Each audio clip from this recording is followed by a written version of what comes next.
अंत में काम क्रोध मत हारे हैं भोले तुम जीते।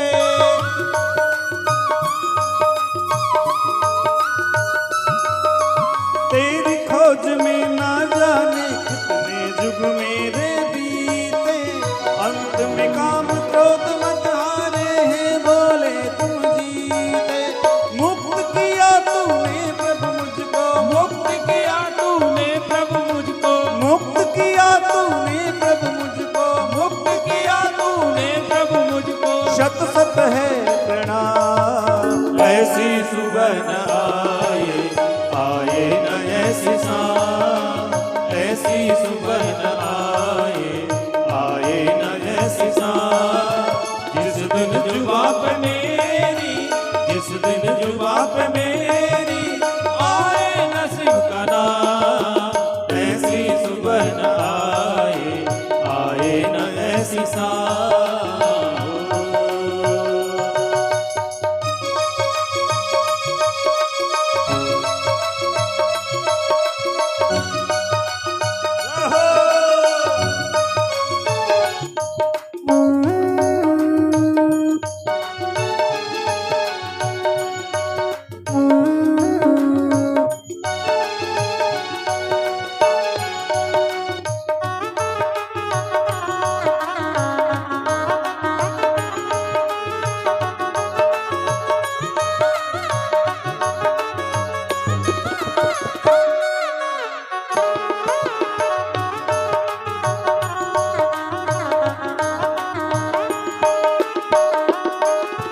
सर्व कला संपन्न तुम्ही हो हे मेरे परमेश्वर।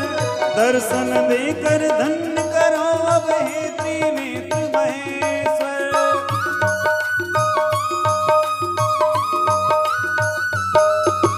सर्व कला संपन्न तुम्ही हो हे मेरे परमेश्वर। दर्शन देकर धन्य करो अब हे त्रिनेत्र महेश्वर।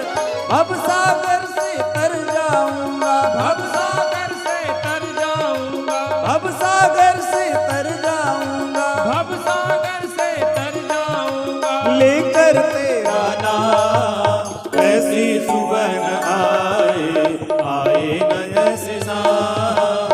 ऐसी सुबह न आए, आए न ऐसी शाम। जिस दिन जुबा पे मेरी, जिस दिन जुबा पे मेरी आए नसीब का नाम। ऐसी सुबह न आए, आए न ऐसी शाम। ऐसी सुबह न आए, आए न ऐसी शाम। ऐसी सुबह न आए, आए न ऐसी शाम। आए न ऐसी शाम, आए न ऐसी शाम। बोलो शंकर भगवान की।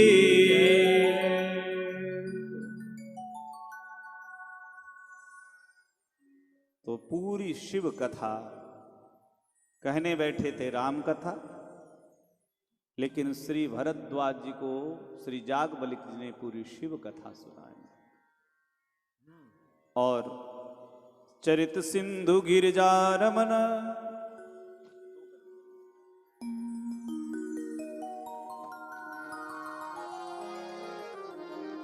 भगवान शिव का चरित्र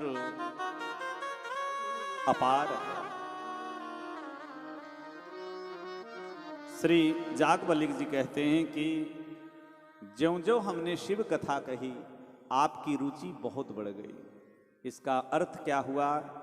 कहा कि प्रथम ही मैं कही शिव चरित, बूझा मरम तुम्हारा। सुच सेवक तुम राम के, रहित समस्त विकार। मैं शिव कथा सुना करके ये देख रहा था कि आप कथा के प्रेमी हैं कि नहीं, और समझ में आ गया कि आप कथा के सच्चे प्रेमी हैं। क्योंकि जो असली राम भक्त है वो शिव का भक्त होगा। क्योंकि भगवान श्री राम की भक्ति जब तक शिव जी का मोहर नहीं लगे तब तक राम की भक्ति नहीं मिल सकती। जब तक आप वैष्णव और वैष्णवता की बात करते तो भगवान शिव से बड़ा वैष्णव कोई नहीं है। श्रीमद् भागवत की अंतिम अध्याय में 12 स्कंद के अंतिम अध्याय में कहा, निम्नगा नाम यथा गंगा, कहा कि जिस प्रकार से नदियों में गंगा है, देवानाम अच्युतो यथा, देवताओं में भगवान श्री हरि नारायण हैं, उसी प्रकार से वैष्णवा नाम यथा शंभु, वैष्णवों में सबसे श्रेष्ठ भगवान शिव है। क्योंकि शिव सम को रघुपति व्रत धारी, बिनु अघ तजी सतीयसी नारी। शिव जी जैसा धर्मात्मा, सनातन धर्म को बढ़ाने वाला दुनिया में कौन हो सकता है? धर्म के लिए जिन्होंने सती जैसी पवित्र नारी का परित्याग कर दिया। इसलिए भगवान शिव जैसा भक्त, एक दिन की बात है, कैलाश पर एक बार ते ही तर प्रभु गयऊ, एक बार ते ही तर प्रभु गयऊ, तरु बिलो की उर अति सुख भयऊ, तरु बिलो के उर अति सुख भयऊ, निज कर डासी नागरी पुछाला, निज कर डासी नागरी पुछाला, बैठे सहज ही शंभु कृपाला, बैठे सहज ही शंभु कृपाला।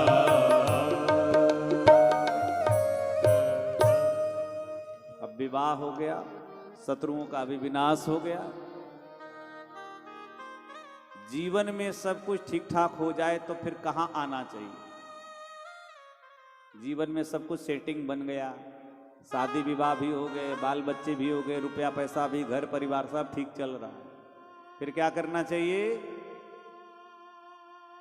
कहा कि फिर सत्संग की गंगा में डुबकी लगाना चाहिए।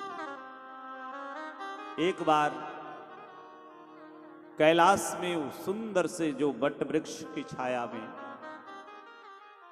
उस वृक्ष के नीचे भगवान शिव आए। वृक्ष को देख करके बड़ा अच्छा लगा। और देखो, बट को बटु विश्वास अचल निज धर्मा, तीर्थ राज समाज सुकर्मा।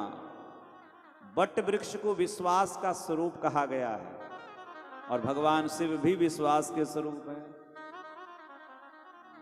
बट सबसे छायादार वृक्ष है और हमको लगता है संभवतः कि सबसे उम्रदार भी है। छायादार तो है ही, उम्रदार भी है। कथा कहां सुनना चाहिए? जहां छाया हो। छाया का मतलब ये नहीं कि टेंट के नीचे छाया तो यहां कथा सुनो। छाया का मतलब जैसे हमारे संत है ना, सदगुरु के छत्र छाया कहते हैं ना, छत्र छाया, कृपा, वो छाया समझिए आप। अपने से आसन बिछाया और एकदम सहजता से बैठ गए। कथा वक्ता को सहज होना चाहिए। क्या होना चाहिए? सहज होना चाहिए। ज्यादा दिखावटी नहीं, जाता बनावटी नहीं। बनावट, पहले बनावट, फिर दिखावट, फिर गिरावट, है ना। आधा आधा किलो पाउडर पोत करके, ब्यूटी पार्लर करके, और रात दिन दुनिया को दिखा रहे कि हाँ हम इतने सुंदर हैं, लेकिन असली चेहरा जब देखो तो अपने चेहरा दर्पण में देखो भूतनी जैसा लगता है। नेचुरल ब्यूटी कहने का मतलब क्या? बैठे सहज ही शंभु कृपाला। एक माता जी आई, दिल्ली में कथा हमारी हो रही थी। दुर्योग ऐसा हुआ कि कोई चेन छीन करके चला गया। बड़ी दुखी हुई। तो मैंने कहा कि कथा में जब भी आवे तो कथा में सहजता के साथ आवे। कथा में दिखावा करने के लिए कथा नहीं है, कथा आत्मज्ञान की प्राप्ति के लिए। अब आप पूरा लद करके आ रहे हो कि हाँ पड़ोसन आई है, वो देखे कि हाँ हमारे पास भी ये है, तो भैया फिर तो दिक्कत हो जाएगी। कई लोग कथा में आए, बड़ी भीड़ है, तो महाराज जूता चप्पल के ऊपर ही बैठ गए। और कई बार तो जूता चप्पल अगर उधर रखे तो आधा ध्यान उधर ही है, कथा से ज्यादा ध्यान उधर ही चल रहा है। यहां भगवान शिव सहजता पूर्वक बैठे, बढ़िया सुंदर शोभित हो रहे हैं। जटा मुकुट सुर सरित सिर, लोचन नलिन विशाल, नीलकंठ लावण्य निधि, सोहवाल विधुभा। चंद्रमा शोभित है, गंगा जी शोभित है, और बढ़िया सहजता पूर्वक ऐसे शांत रस। कथा के 9 रस है, कथा के 9 रस कहे गए। 9 रस में भगवान शिव एकदम शांति से। कथा जो वक्ता है उसके हृदय में भी उद्वेग नहीं होना चाहिए। जब स्वयं शांत रहेंगे तो शांति से कथा होगी। इसीलिए आज जब भगवान शिव बैठे, अब भगवान शिव बैठे हैं, आज भगवती पार्वती ने अवसर दिया, देखा और देखिए पार्वती भल अवसर जानी, पार्वती भल अवसर जाने, पार्वती भल अवसर जानी, पार्वती भल अवसर जानी, गई शंभु पहि मात भवानी, गई शंभु पहि मात भवानी, जाने प्रिया आदर अति कीना, जाने प्रिया आदर अति कीना, वाम भाग आसन हरि दीना, वाम भाग आसन हरि दीना, भाग आसन। आज भगवान शिव को वट वृक्ष के नीचे बैठा, शांत प्रशांत बैठे हैं, और पार्वती अच्छा अवसर। ये माताओं के लिए एक संदेश है। पति से अगर कुछ अमोल चीजें लेना हो, पता है कि पति से ये लेना है, संभावना है कि पति मना कर सकते हैं, कोई गहना बनवाना हो या कोई ऐसी बात कहनी हो जो पता है कि पति आसानी से मानने वाले में से नहीं, तो क्या करें? तो कहा कि उसके लिए बढ़िया समय देखो, मूड देखो, जब सब कुछ समय के अनुकूल होगा। आज पार्वती एक अच्छे अवसर को बहुत काल से प्रतीक्षा कर रही थी, आज वो समय आ गया। भगवान शिव शांत रूप से जब बैठे हैं, भगवती पार्वती गई और पार्वती को देख करके भगवान शिव प्रसन्न हुए, प्रणाम की। और देखिए आज भगवती पार्वती का जो खोया हुआ सम्मान है, जो सती के रूप में जो सम्मान चला गया था शिव की दृष्टि में, जो राम कथा प्रभु की कथा का अनादर करे, भगवान शिव ऐसे का आदर नहीं करते। पत्नी का जो अधिकार था वो छीन लिया था, लेकिन आज पार्वती को वो अवसर मिला। और वाम भाग आसन हर दीना, बाएं भाग में पत्नी का आसन। आज बड़ी प्रसन्न है, क्यों? पहले सती थी तो पहले कथा रोकने का काम करती थी। कुछ लोग हैं कि भले कथा में ना आवे लेकिन कथा में विघ्न हो जाए, कुछ लोग ऐसे भी होते हैं। लेकिन आज पार्वती कथा रोकने के लिए नहीं आई है, बल्कि आज कथा को प्रवाहित करने के लिए आई है। इसलिए दूसरी बात, गृहस्थ जीवन का प्रारंभ करो तो सत्संग से करो। गृहस्थी में अगर विवेक, सत्संग और विवेक यदि दोनों है तो आपके जीवन में सुख ही सुख है, चाहे परिस्थिति जीवन की जो बने, लेकिन उस दुख में भी आपके अंदर विवेक रहेगा तो वो सत्संग से आप उसको सुख में परिवर्तित कर सकते हैं। और उसके बाद पार्वती हाथ जोड़ करके पूछने लगी कि हे भगवान, ये कथा जो लोक हितकारिणी कथा है, आज ये शैल कुमारी, पहले चतुर चालाक दक्ष की बेटी थी ना, इसलिए कथा नहीं सुन पाई। और ज्यादा चालाक लोग कथा सुन भी नहीं सकते, वो स्वयं सोचते हमसे बड़ा बुद्धिमान कौन है? जो ज्यादा बुद्धिमानी लगावे वो सत्संग कर नहीं सकता, कथा क्यों नहीं सुन सकता, धर्म में उसकी रुचि बन नहीं पाती। इसलिए सोई पूछन चह शैल कुमारी, प्रभु मैं वही कथा पूछना चाहती हूं, क्योंकि जिसका भवन कल्प वृक्ष के नीचे हो और वो व्यक्ति यदि दरिद्र हो तो इसमें वृक्ष का क्या दोष? एक व्यक्ति थका थका जंगल में गया तो थक गया चलते चलते, तो भूख प्यास के मारे बैठ गया, मन में विचार करने लगा कि यदि कहीं से भोजन बढ़िया मिल जाता तो बहुत बढ़िया होता। अरे अचानक चमत्कार हुआ कि उसके सामने भोजन के 56 प्रकार के भोग थाली में एकदम सजाया हुआ आकर के प्रकट हो गया। अरे वाह क्या बात! भोजन उसने किया, भोजन करने के बाद नींद, आज मौसम कितना बढ़िया हुआ, रात में तो बारिश भी हो गई, नींद आने लगी। सोचा कि नींद के लिए अगर कोई बेड बिस्तर मिल जाता। कभी आप लोग भीड़ भाड़ वाले ट्रेन में जाइए तो देखिए लोग क्या करते, कैसे भी पहले घुसने का जगह बनाते हैं, फिर धीरे धीरे बैठने का जगह बनाते हैं, और फिर बैठने के बाद फिर लंबे होने का जगह, ये नियम है। तो उसी प्रकार से उसने विचार किया, बिस्तर हो जाता, बिस्तर हो गया, बढ़िया सुंदर बेड आ गया। विचार किया कि जंगल है, चारों ओर से खुला है, तो घर के अंदर अगर बेड हो तो अच्छा, तो ये घर भी बन गया, घर के अंदर मकान हो गया। फिर उसके बाद विचार आ गए, भैया बिस्तर भी है, मकान भी है, लेकिन कहीं जंगल में शेर आके खा गया तो क्या हुआ? बस इतने में शेर आया और खा गया। क्यों?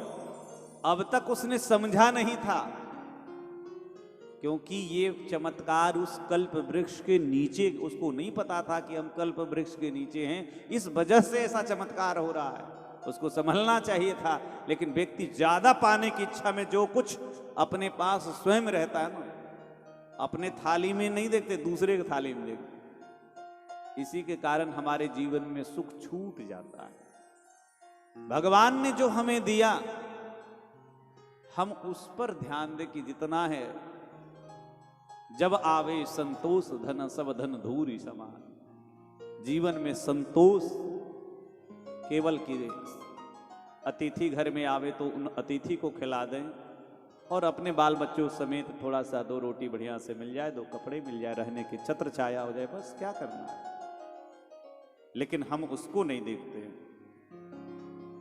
इसीलिए भगवती पार्वती कहती है कि जासु भवन सुर तरु तर होई, जासु भवन सुर तर होई, जासु भवन सुर तरु तर होई, जासु भवन सुर तर होई, सही की दरिद्र जनित दुख सोई, सही की दरिद्र जनित दुख सोई, जासु भवन सुर तर होई, जासु भवन सुर तर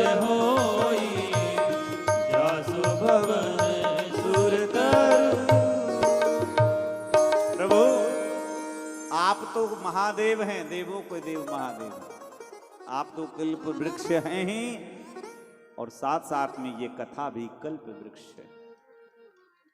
लेकिन उस कल्प वृक्ष में और इस कल्प वृक्ष में बहुत अंतर है। क्या अंतर है?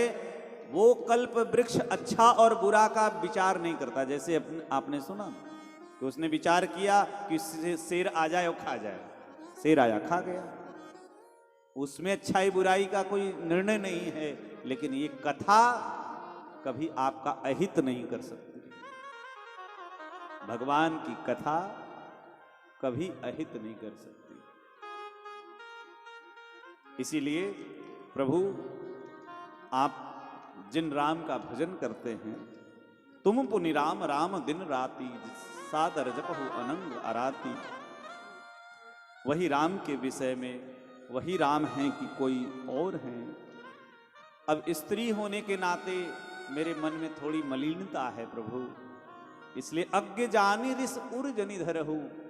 हमारी अज्ञानता को जान करके आप मन में क्रोध मत करिएगा, हृदय में इसको धरिएगा नहीं। मेरे मन में बस वही संशय है। और यहां भगवती पार्वती ने राम कथा के विषय में बड़ा सुंदर प्रश्न किया। अगर उत्तम श्रोता मिले तो उससे कुछ छिपाना नहीं चाहिए।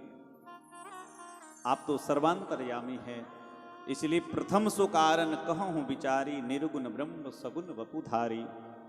पुनि प्रभु कहूं राम अवतारा, बाल चरित पुनि कहूं उदारा। निर्गुण ब्रह्म सगुण कैसे हो जाता है? प्रभु राम के अवतार, भगवान श्री राम के बाल चरित्र, भगवान के विवाह चरित्र, भगवान ने इस राज को क्यों छोड़ा, वन में जाके कौन कौन से लीला किए, और किस प्रकार से रावण को मार करके और फिर राज्य किया, ये पूरी कथा। आदो राम तपोवनादिगमनम हत्वा मृग कांचनम, वैदेही हरणम जटायु मरणम सुग्रीव संभाषणम। पूरी राम कथा का संक्षिप्त सार में प्रश्न पूछ दिया है। आहा, भगवती पार्वती प्रश्न पूछ रही है। और जब ऐसा कोई प्रश्न पूछे, निष्काम भाव से आज भगवती पार्वती ने जब प्रश्न पूछा, और प्रभु राम के चरित्र में जो भी रहस्य है वो भी बताइए। तो महाराज ज्यों ही पार्वती जी ने प्रश्न पूछा, भगवान महादेव के हृदय में सारी कथाएं एकदम उतर गई। पूरी कथा हर ही रामचरित सब आए, प्रेम पुलक लोचन जल छा। कथा में जब तक भाव नहीं आएगा, आनंद नहीं आएगा। महादेव के नेत्रों में आंसू आ गए। ठाकुर जी की छवि का ध्यान किया। और यद्यपि यहाँ पे गोस्वामी जी कहते हैं भगवान शिव जो कैसे हैं, वो अंतर्मुखी साधक हैं। अंतर्मुखी जो अपने अंदर में आत्माराम है, अंदर में ही रमे रहते हैं, बाहर से कोई दुनिया से मतलब नहीं। लेकिन यदि अंतर्मुखी हो जाएंगे, दोनों कथाएं, श्री राम कथा के वक्ता श्री शिव जी भी अंतर्मुखी साधक हैं, और श्रीमद् भागवत की कथा वक्ता श्री सुखदेव भी अंतर्मुखी साधक हैं। दोनों की साधना अपने अपने जगह पर बड़ी पक्की है, और दोनों ने अपने मन को बाहर किया, अंतर से बहिर्मुखी होना पड़ा। मगन ध्यान रस दंड जुग पुनि मन बाहिर किन। मन जो अंदर था, प्रभु श्री राम की झांकी जो अंदर चल रही थी, उसको बाहर किया, और उसके बाद प्रभु की कथा कहना प्रारंभ किए। और सबसे पहले जब कथा प्रारंभ कोई भी करे, तब सबसे पहले मंगलाचरण होता है। और जो प्रसिद्ध चौपाई जो सबको याद है, रात दिन रटते हैं, सब लोग बोलते हैं, यहीं पे वो चौपाई है, विश्व प्रसिद्ध चौपाई। दो चौपाई यहाँ भगवान शिव मंगलाचरण करके, और उसके बाद राम कथा यहां से प्रारंभ हो रही है। हो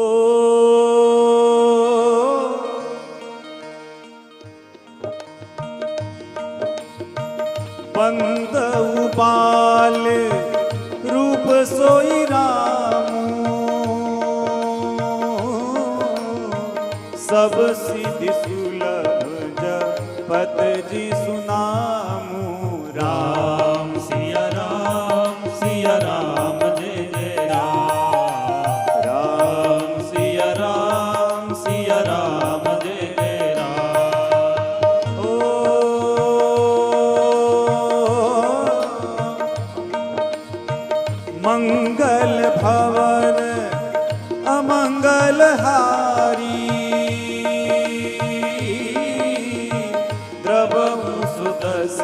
दशरथ अजिर बिहारी। राम सिया राम जय जय राम।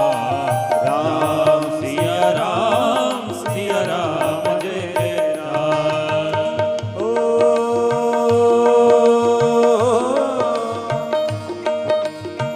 करी प्रणाम राम ही त्रिपुरारी। हरसि सुधासम गिरा उचारी। राम सिया राम जय जय राम। राम सिया राम जय जय राम। ओ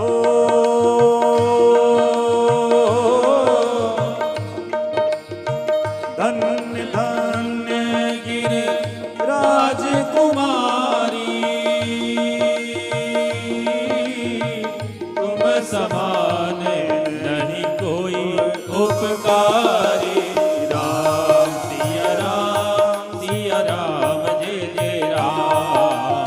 राम सिया राम जय जय राम। राम सिया राम जय जय राम। राम सिया राम जय जय राम। भगवान शिव ने दो चौपाई में मंगलाचरण किया। कहा कि बंदौ बाल रूप सोई राम। प्रभु श्री राम के विविध रूप हैं। प्रायः देखते हैं लोग मंदिरों में, सामने देख रहे धनुषधारी भगवान प्रभु। क्या धनुषधारी भगवान प्रभु, लेकिन भगवान शिव के इष्ट देव कौन है? बालक रूप राम। आहा, वैसे भी आप देखें बच्चे, आज में छोटे बच्चे, उन बच्चों में कोई विकार ही नहीं होता है। और कहते हैं अजीब बच्चे भगवान के रूप होते हैं, क्योंकि उसमें भौतिक जगत की न तो उनको कमाने की चिंता, न खाने की चिंता, न दुख न सुख, संसार के सारे गुणों से कुछ दिन के लिए वो दूर हो जाते हैं छोटे बच्चे। और छोटे बच्चे में बड़ी निर्मलता होती है। छोटे बच्चों को प्रपंच फिर धीरे धीरे हम ही लोग सिखाते हैं। माँ बाप पिता, ये झूठ बोलना, सब संसार का प्रपंच। एक बार एक छोटा सा बच्चा, एक कोई व्यक्ति घर में घंटी बजाया, तो उसका पिता अखबार पढ़ रहा था सुबह सुबह। तो अपने छोटे से बच्चे, 4 साल के बच्चे को कहा कि देखो कौन है। छोटा बच्चा जाके देखा तो कोई आया हुआ था। तो उस आदमी ने कहा कि तुम्हारे पिताजी घर में हैं, छोटे से बच्चे से। तो कहा कि आते हैं देख के। बच्चा आकर के और पिता से तोतली भाषा में कहा कि पापा पापा अंकल आए। तो उसके पिता ने शायद मिलने का मन नहीं था, उन्होंने कहा जाके कह दो कि हम घर पे नहीं हैं। छोटे से बच्चे को सिखा दिया, झूठ बोलना सिखाया। अब बच्चा गया चलता चलता और कहा कि अंकल अंकल। बोले क्या? बोले पापा कह रहे हैं कि हम घर में नहीं हैं। क्या कह रहे हैं? देखिए बहुत बड़ी बात है। पापा कह रहे हैं हम घर में नहीं हैं। जिस दिन इस प्रकार की भावना हम सब के अंदर में हो जाए ना, एकदम निर्विकार, इसलिए निर्मल मन जन सो मोहि पावा। दूसरी बात, हम जितने लोग हैं अगर प्रभु की भक्ति करें तो सबसे बड़ी बात, एक हमारे अयोध्या में महात्मा थे। एक दिन उनको सब वृद्ध थे, तो हमने उनको बूढ़ा कह दिया, तो बड़े गुस्से में आ गए। बोले हमको बूढ़ा कह दिया? अरे हम अभी बच्चे हैं, हमको बहुत डांटे। बोले संत कभी बूढ़ा नहीं होता है। बोले बच्चे हैं, क्योंकि भगवान की भक्ति बच्चे की तरह। और गोस्वामी जी ने लिखा कि जिमी बालक राखई महतारी। जब तक छोटा बच्चा है तब तक माँ जिम्मेदारी से उसकी रक्षा करती है। जब जवान हो जाता है तो माँ फिर ध्यान नहीं देती। तो हम प्रभु के सामने यदि बालक बने रह गए जीवन भर, तो प्रभु हमारी रक्षा जरूर करेंगे। बोलो जय सिया राम। इसलिए परमात्मा के सामने बच्चा बन के रहो। बालक बनने में बड़ा आनंद है। इसीलिए बंदउ बाल रूप सोई रामो, सब सिद्धि सुलभ जपत जिसु नाम। सब सिद्धि सुलभ हो जाए जिनका नाम जपते हुए। और यही वो चौपाई है कि मंगल भवन अमंगलहारी। मंगल भवन का मतलब है भगवान मंगल के घर है। मंगला नाम च कर्तारो, ये हमारे ठाकुर जी समस्त प्रकार के मंगल करने वाले हैं और अमंगल को हरने वाले हैं। ऐसे द्रवौ सो, जो मंगल के कर्ता और अमंगल के हरता, ऐसे प्रभु द्रवौ मतलब हम पर प्रसन्न हो जाएं, जो दशरथ के अंगना में विहार करते हैं। दशरथ अजिर विहारी प्रभु श्री राम को हम वंदन करते हैं, शिव जी वंदना करते हैं। और प्रभु राम को वंदन करके, और सबसे पहले धन्यवाद पार्वती, धन्य हो तुम स्त्री शरीर प्राप्त करके भी। देखो, शरीर चाहे स्त्री का हो चाहे पुरुष का हो, कोई बाधक नहीं है। केवल हम लोग मान लेते हैं कि ऐसा है, अपनी हीनता अपने में ले आते हैं, लेकिन बाधक नहीं है। यदि साधक बन जाओ तो किसी प्रकार का कोई शरीर बाधक नहीं है। अभी आप जटायु जी का प्रसंग सुन रहे थे कि जटायु जी मांस भोजी पक्षी थे, काग भुसुंडी जी कौआ थे। कौआ को कौन आदर करता, लेकिन वो कौआ भी राम कथा जब कहता है तो पक्षियों का राजा गरुड़ आके सामने सुनता है। भगवान की भक्ति करने वाला व्यक्ति कैसा भी हो ना, ये दरबार ऐसा है सच्चा कि दुनिया के सताए लोग यहां संसार सही रहने को, यहां दुख ही दुख है सहने को। यहां दुनिया जिसको ठुकरा देती, वो गोद बिठाए जाते हैं। दुनिया जिनको, दुनिया में जिसका अनादर है ना, ठाकुर जी उसका आदर करते हैं। बस भगवान के शरण में आ जाओ। ये बंदर भालुओं को कौन पूजता बताइए, लेकिन इनको हनुमान जी बंदर के रूप में, लेकिन हम लोग खूब आरती उतारते हैं। हनुमान जी स्वयं कहते, प्रात ले जो नाम हमारा ते ही दिन ताही न मिले आहारा। लेकिन दुनिया उनको पूजती, क्यों? भगवान की भक्ति किसी भी शरीर में कोई करे वो पूज्य हो ही जाता है। स्त्री का शरीर है? ऐसा नहीं कि भक्ति में ये स्त्री का शरीर कोई बाधक। इसलिए धन्य हो गिरिराज कुमारी, आपने जो एक कथा पूछी है, ये प्रश्न आपने लोक हित में आपने किया है। तदपि आपने थोड़ी सी आशंका की ईश्वर के विषय में।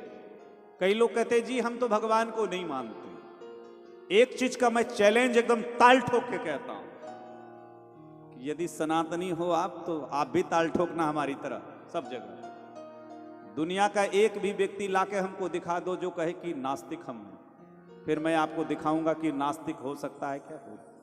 जो भी दुनिया में पैदा हुआ है ना व्यक्ति, वो कभी नास्तिक हो ही नहीं सकता। अब कहिए कैसे? एक ऐसा उदाहरण मैं दूंगा, यदि कोई आपको ऐसा कोई व्यक्ति मिले ना, तो उसको ये जवाब आप देना। कोई व्यक्ति कहता है कि जी हम तो धर्म को नहीं मानते। बड़ी अच्छी बात है, बड़ी अच्छी बात है, मत मानो। लेकिन उससे पूछो एक बार, बहुत गौर से, बहुत गंभीर बात मैं कहने जा रहा हूं। उससे पूछो कि तुम्हारे घर में बहन बेटी हैं कि नहीं, तो कहेगा नहीं।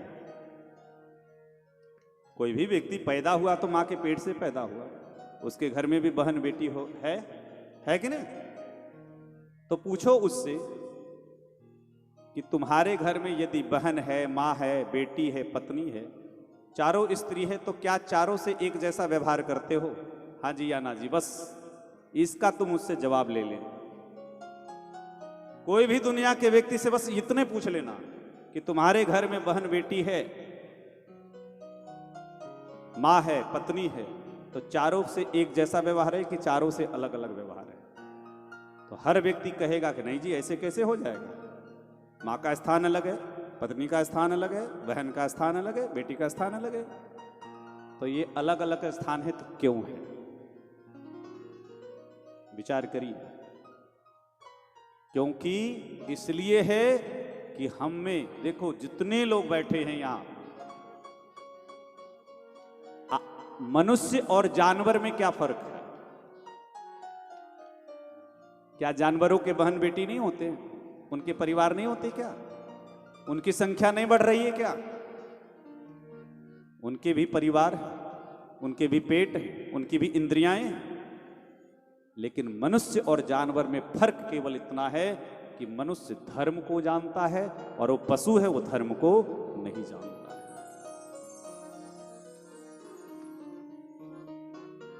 कैसा भी व्यक्ति हो, लेकिन जब धर्म का पर्दा रहेगा ना, तो मर्यादा में वो बंधा रहेगा।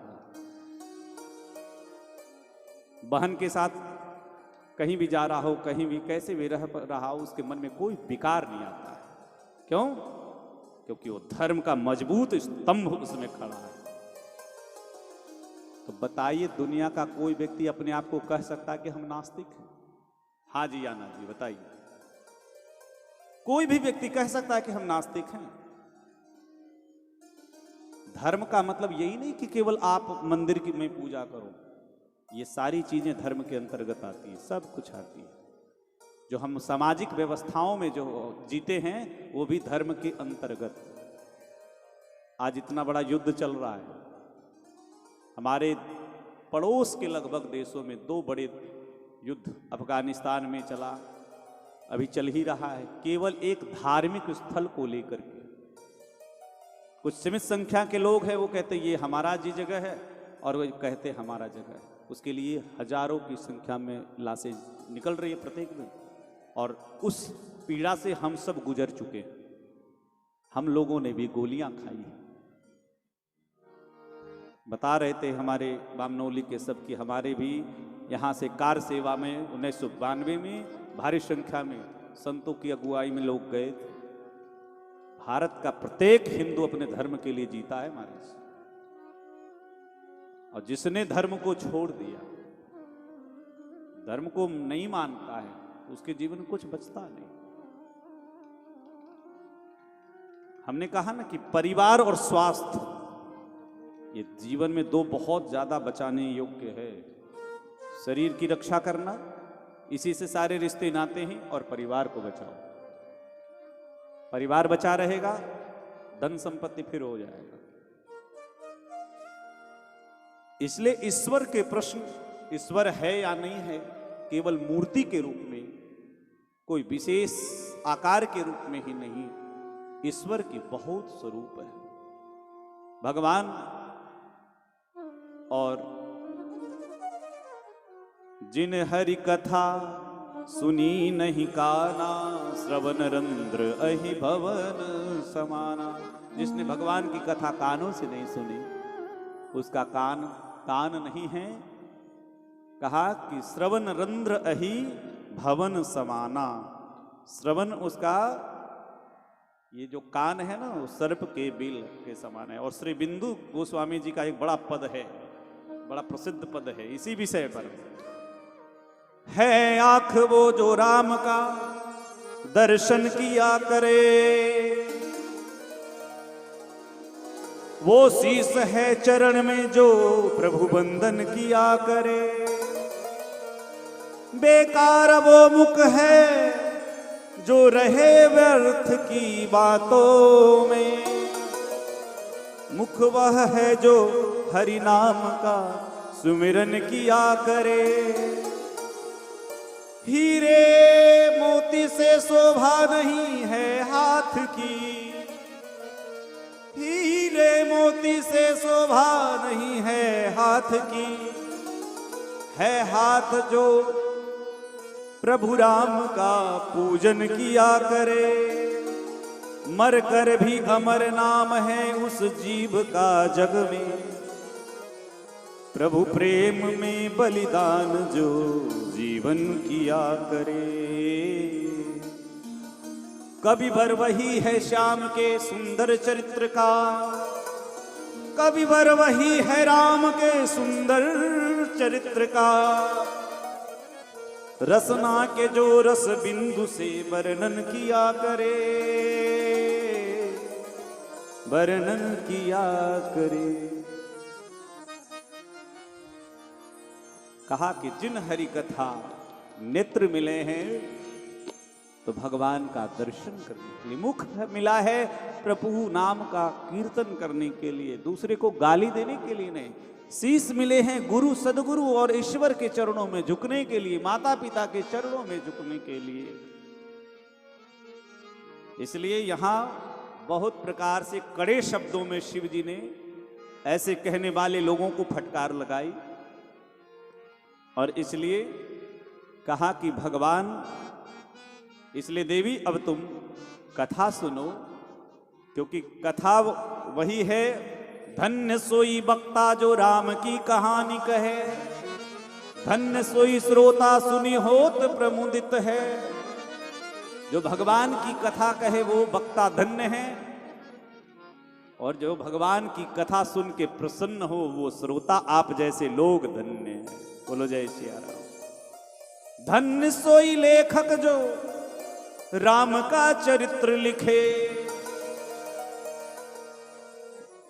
धन्य कलावंत गावे राम नाम नित्य है। धन्य वही है जो भगवान के नाम का गुणगान किया करे।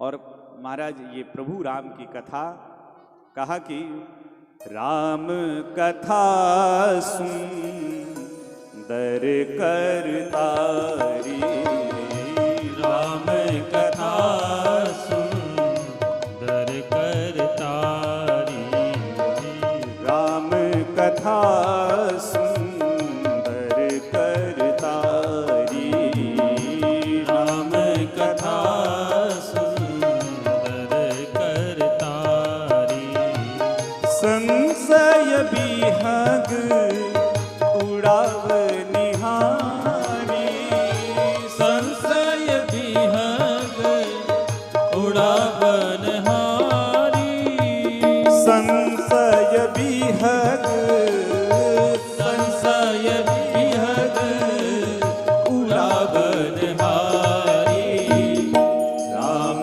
कथा सुंदर करतारी, राम कथा सुंदर करतारी, राम कथा सुंदर करतारी, सुंदर करतारी, सुंदर करतारी। बहुत सुंदर है राम कथा कलि बिटप कुठारी। ये कलयुग को काटने वाली ये कथा, ये राम कथा है। जितने लोग यहाँ आए हैं ना, जब कथा पांडाल में बैठेंगे और कथा सुनेंगे तो ऐसा लगता है जैसे हम सतयुग में पहुंच गए। तो ये पूरा क्षेत्र जो है ये भगवतमय हो जाता है, उसका वातावरण। इसलिए संशय रूपी विहग, ये कथा में जिसके मन में जो संशय हो सब अगर सही से सुने तो सब खत्म हो जाए। कई बार तो हम लोग जब कथा कहते तो कुछ लोग बैठे हुए सोचते कि शायद हमारे जीवन की कथा कह रहे हैं। किसी के जीवन की कथाओं से कुछ कथाएं मेल खा जाती है, दुख और सुख। तो इसीलिए यहाँ पे बहुत सुंदर कहा कि देखो सगुण और निर्गुण में कोई अंतर नहीं, बस ऐसा समझ लो। कहा कि कैसे, जैसे पानी का कौन सा रूप है, कोई रूप नहीं है। बाल्टी में डाल दो तो बाल्टी जैसा, लोटे में डाल दो तो लोटे जैसा, मग में डाल दो मग जैसा, वस्तुतः उसका कोई रूप नहीं है। लेकिन यदि उसी पानी को फ्रिज में जमा दो, पानी को मारो किसी के ऊपर तो वो भीग जाएगा, लेकिन अगर बर्फ किसी के ऊपर मारो तो माथा फूट जाएगा, है कि नहीं? अंतर कुछ नहीं है, थोड़ा सा अंतर है। निर्गुण ब्रह्म की जो उपासना है ये केवल बड़े बड़े ज्ञानियों का विषय है। बहुत बड़े बड़े ज्ञानी ही उस निर्गुण विषय के ब्रह्म में, जो कहते हैं कि ज्योति स्वरूप परमात्मा का ध्यान करो, उनकी सारी चीजों को जब अष्टांग योग में यम नियम आसन प्रत्याहार ध्यान धारणा समाधि, ये सब अष्टांग योग में 8 सीढ़ी है? तो इतना सामान्य व्यक्ति जो पढ़ा लिखा नहीं, स्कूल कॉलेज नहीं गया, तब तो फिर दिक्कत हो जाएगी। इसलिए कहा कि सामान्य लोगों के लिए सगुन है ना। अगर निर्गुण ब्रह्म का ध्यान कठिन है, पर सगुण ब्रह्म का ध्यान आसान है। जो निर्गुण है वही सगुन है। और कहा कि जो गुण रहित सगुन सोई कैसे, जिम हिम उपल बिलग नहीं जैसे। जैसे जल और बर्फ दोनों अलग अलग कहने में है, लेकिन है वस्तुतः एक है। उसी तरह से प्रभु श्री राम सच्चिदानंद है। और बहुत प्रकार की बात यहाँ पे कहा कि वो ब्रह्म जो है बिना पैर के चलता है, बिना कान के सुनता है, बिना मुख के खाता है। हम लोग मंदिर में भोग लगाते हैं तो क्या भगवान सब खा जाते हैं? लेकिन ऐसा भी नहीं कि नहीं खाते। भगवान भाव से नेत्र से देखते हैं और साधु संतों को माध्यम से भोजन करते हैं। बोलो जय श्री राम। महाराज ऐसे तो तन बिनु परस नयन बिनु देखा, ग्रह घ्राण बिनु वास असेखा, बिना तन के स्पर्श। जैसे कोई कहे भगवान है कि नहीं, तो सीधा हम आपको बताएं, कई लोग कहते हैं कि हमने भगवान को देखा नहीं तो क्यों माने। तो एक बात मैं बताऊं, हवा को आप लोगों ने देखा है? हवा को देखा? नहीं देखा, तो इसका मतलब है कि हवा को भी नहीं माना जाए। जब हवा चलती है, पेड़ के पत्ते खड़र मड़र होते हैं, तो अनुभव होता है कि नहीं है? और कहा कि हमने ईश्वर को भले न देखा। दत्तात्रेय जी में ने 24 गुरु में से एक कुमारी कन्या को गुरु बनाया। कहा हम लोगों को भी कुमारी कन्या की तरह। और देखो भक्ति तो गोपी भाव से ही होती है महाराज। ये हमारे संतों में जो दाढ़ी आदि की जो परंपरा है, एकदम स्त्री की भांति। और एक आप ये संतों की भूमि रही है। बामनौली के लोग भी पुराने इतिहास बताते हैं कि यहाँ एक से एक ऐसे संत आए जो बड़े बड़े सिद्ध संत, जिनकी सिद्धि दुनिया में प्रसिद्ध हुए हैं। हमारे अयोध्या में यदि आप कभी आएंगे तो देखेंगे, एक स्थान है जिसका नाम है झुनकी किला, जिसे सियाराम किला के नाम से जानते हैं। आज है, राजा महाराज के समय का वो मंदिर है। वहाँ एक संत हुए जिनकी जन्मभूमि बिहार की थी, लेकिन वो अयोध्या में रहते थे। नाम झुनकिया बाबा। अब वो महात्मा पूरे महाराज जी स्त्री के जैसा वेश। झुनकिया बाबा बढ़िया लहंगा पहनते थे, बढ़िया सुंदर लहंगा पहनते थे, बढ़िया साड़ी पहनते थे, पूरे हाथ में चूड़ी पहनते थे, और मांग में बढ़िया टीका लॉकेट, बढ़िया पूरे गले, जितने स्त्री के 16 श्रृंगार होते थे, लाली लिपस्टिक सब करके बैठते थे। कुछ लोग कहते थे देखो ये ढोंग दतूरा, तरह तरह के लोग हैं। और हाल फिलहाल में आज से 8-10 साल पहले आपने सुनी होगी कि आगरा के डीआईजी, नाम उनका डीके पंडा जी, जो राधा बन करके कहते कि हम राधा हैं, है ना।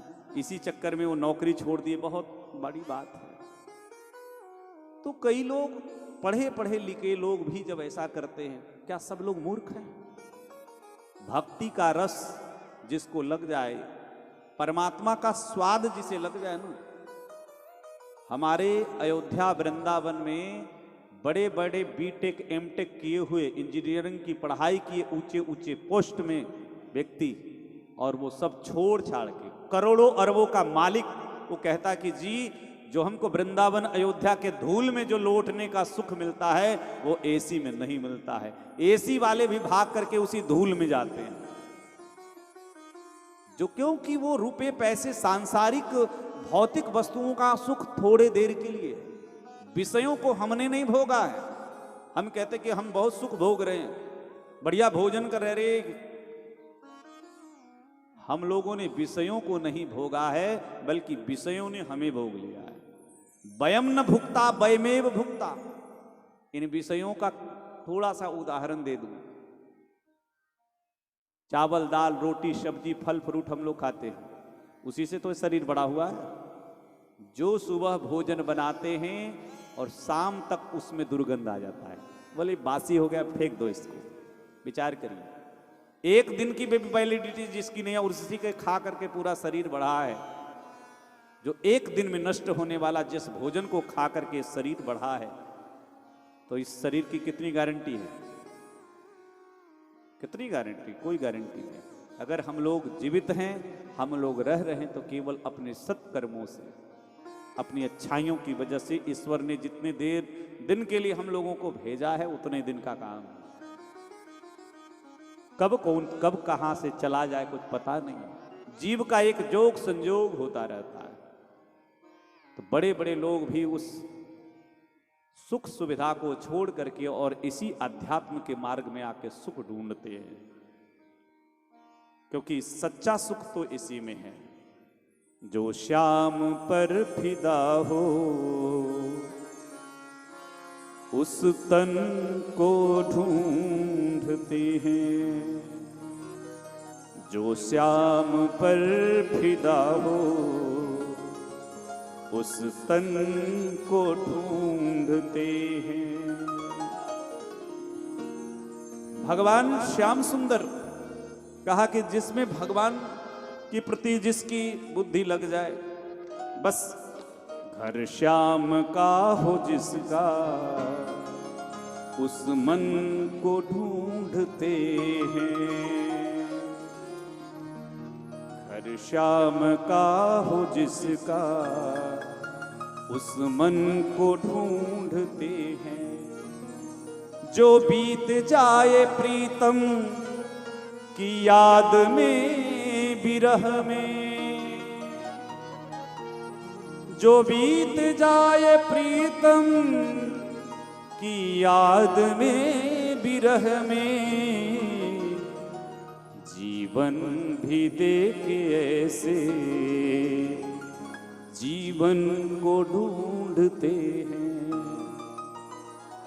सुख शांति में सुरभि में मति में तथा प्रकृति में, सुख शांति में सुरभि में मति में तथा प्रकृति में, प्राणों की प्राण गति में मोहन को ढूंढते हैं।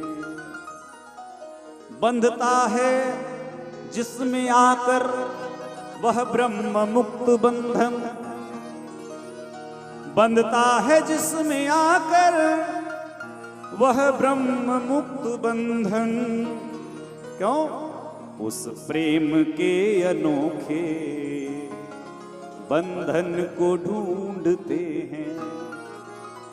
उस प्रेम के अनोखे बंधन को ढूंढते हैं। भगवान के अवतार का 5 कारण यहां भगवान शिव वर्णन कर रहे हैं कि भगवान का अवतार क्यों होता है। पार्वती मैया का प्रथम प्रश्न है कि पहले प्रभु के अवतार का कारण बताया जाए। तो प्रभु के अवतार का 5 कारण में सबसे बड़ा कारण, अलग कारण, कि भगवान अगर आते हैं तो भक्तों को सुख देने के लिए, क्योंकि प्रेम के अनोखे बंधन को ढूंढते हैं। भगवान और भक्त में ऐसा नाता है। इस कलयुग में भगवती भक्तिमती मीरा हुई, जो साक्षात ये शरीर के साथ भगवान में समाहित हो गई। इसी कलयुग में एक जाट की बेटी, आप सब तो जानते ही हैं, कर्मा जी, जो कि भगवान को खिचड़ी खिला कर प्रातः काल उठ करके और बड़े भाव से भगवान के लिए खिचड़ी बनाते, और भगवान बालक रूप में आकर के उसको ग्रहण करते। अब माताएं, ठाकुर जी हमारे बालक के रूप में ही तो लाला देखिए विराजमान रहते हैं। देखिए ठाकुर जी रखो भैया, लेकिन भगवान की सेवा करो। कुछ लोग क्या करते हैं आजकल, मैं देखा हूं, इसको ठाकुर जी को खिलौना बना दिए। ये बड़ा अपराध है। देखा देखी में करके न आरती करना, न पूजा करना, केवल साथ में खाली लेकर के डोलना, ये बड़ा अपराध है।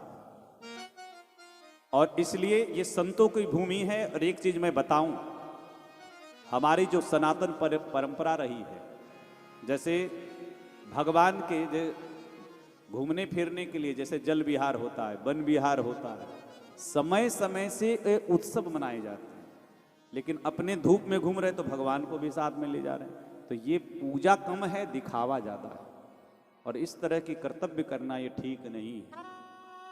इससे आपकी भक्ति बढ़ेगी नहीं कि आप सोच रहे हैं कि आपके लिए वो खिलौना यदि है तो जब भाव ही खिलौने जैसा है, परमात्मा का मतलब, भगवान का मतलब क्या, छोटे बच्चे को हम जितना प्यार से, दुलार से, लाड़ से, सुरक्षा से रखते हैं वैसे रखना चाहिए। वस्त्र बदलना, समय समय से भोग राग आरती पूजा आदि की व्यवस्था, अष्टयाम सेवा कही गई है। इसलिए केवल मूर्ति रख लेने से केवल ऐसा नहीं होना चाहिए। इसलिए भगवान का अवतार का 5 कारण यहां, भगवान का अवतार का मूल कारण यहां पे गोस्वामी जी लिखते हैं, जब जब होई धर्म के हास्य ग्लानिर्भवति वार्ता, जब धर्म की हानि होती है। और देखिए अभी धीरे धीरे समय, आप अगर जितने लोग बैठे हैं बड़े बुजुर्ग, आज से 20 साल पूर्व और आज का देखिए, धीरे धीरे मोबाइल आ गया और भी कुछ आएगा, धीरे धीरे लोगों की रुचि कथा सत्संग आदि में कमती जाएगी। क्योंकि बहुत सारे लोग हैं जो अधर्म को ही धर्म मान लेते हैं। गलत करने वाले को एक बार भी ये नहीं लगता है कि हाँ ये गलत है। जो वो धर्म को ही धर्म मान ले तो क्या कह सकते हैं? इसीलिए कई लोग कहते हैं कि भैया ये कथा सत्संग ये बड़े बुजुर्ग का काम है, बड़े बूढ़े। अरे भैया, बड़े बुजुर्ग का काम नहीं, ये भजन तो भगवान का सत्संग पूजा बचपन से अभ्यास करना चाहिए, शुरू से अभ्यास। जब जीवन में प्रपंच का अभ्यास करेंगे तो अंतिम समय में हाय हाय होगा, और अगर बचपन से अभ्यास करेंगे तभी राम राम होगा। इसलिए अभ्यासेप्य समर्थोसी मत कर्म परमो भव, गीता में भगवान कहते हैं साधना शुरू से करो, बचपन से करो। हम लोग तो घर छोड़ करके भाग गए, छोड़ो दुनिया, क्योंकि घर वाले जो है ना, चाहे 6-6 10-10 बेटा भी हो जाए, लेकिन महात्मा नहीं बनाएंगे महाराज। महात्मा नहीं बनाएंगे, धर्म का प्रचार ही नहीं होगा। और अब तो देख रहे हैं हम 10 साल से महात्माओं की संख्या बिल्कुल खत्म हो गई, क्योंकि अब कोई जल्दी, अब रुपए पैसे सबके पास, खाने पीने की व्यवस्था हो गई, अब कोई महात्मा बनता नहीं।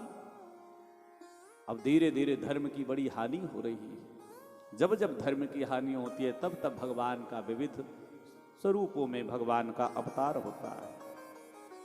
असुर मारि थापहि सुरन राखहि निज श्रुति सेतु, जग विस्तार ही विसद जस राम जन्म कर हेतु।